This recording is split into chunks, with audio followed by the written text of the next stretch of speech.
The wild story of Gucci, from family feuds to fashion fame.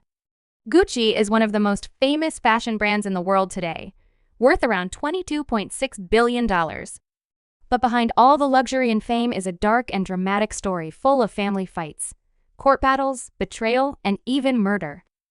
So sit back and get comfy as we take you through the unbelievable history of Gucci. The beginning. Gucci's story. Gucci was born in Florence, Italy. His family owned a hat shop, but they went bankrupt, and he had to find a new path. At 18, he moved to London and got a job at the fancy Savoy Hotel, where he saw rich guests carrying stylish leather luggage. That gave him an idea.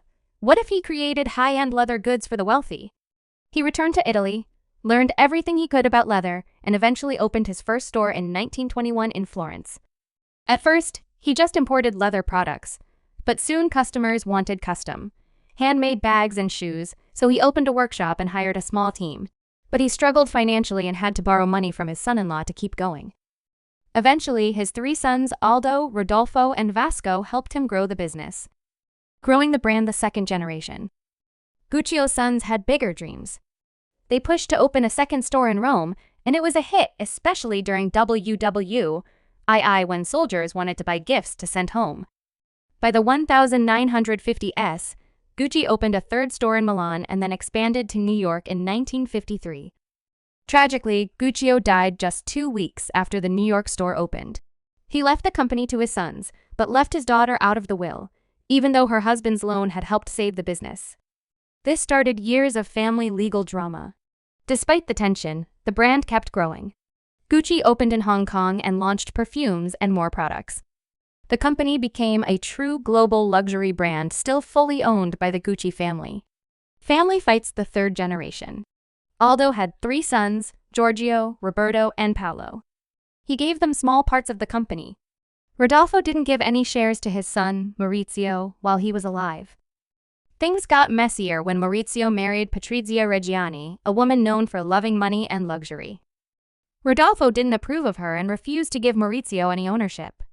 But when Rodolfo died, Maurizio inherited his 50% stake. Now, Maurizio had major control and strong opinions. He wanted Gucci to be exclusive again and stopped licensing the brand to department stores. Sales dropped $100 million, but in the long run, it helped bring back the brand's luxury image. Meanwhile, cousin Paolo felt overlooked. He tried to start his own fashion line and even sued the family to use the Gucci name. It failed and he went bankrupt. He also reported his own father, Aldo, to the IRS, landing Aldo in jail. The end of family control. Tired of the drama, Maurizio sold half the company to Investcorp, a private equity firm. Eventually, all family members sold their shares, and by 1993, Maurizio sold his 50% stake too. Now, for the first time ever, Gucci was no longer owned by the Gucci family. Maurizio had big visions for the brand luxury only: fewer stores, fewer products, and a refreshed image. But he also made some big mistakes, like removing the famous GG logo, which hurt sales. Gucci started losing $30 million a year. Investcorp had enough. They bought out Maurizio, making him step down. Ironically, 6 months later, Gucci bounced back and started making profits again. Some of Maurizio's ideas had worked, but it was too late for him. Murder in the family. In 1995, Maurizio was shot and killed outside his office. 2 years later, police discovered that his ex-wife, Patrizia Reggiani, had hired a hitman. She was upset over their divorce and feared losing her lavish lifestyle. Patrizia was sentenced to 29 years in prison, but served only 18. She refused early release because it meant getting a job, and she said she'd never worked a day in her life and didn't plan to start.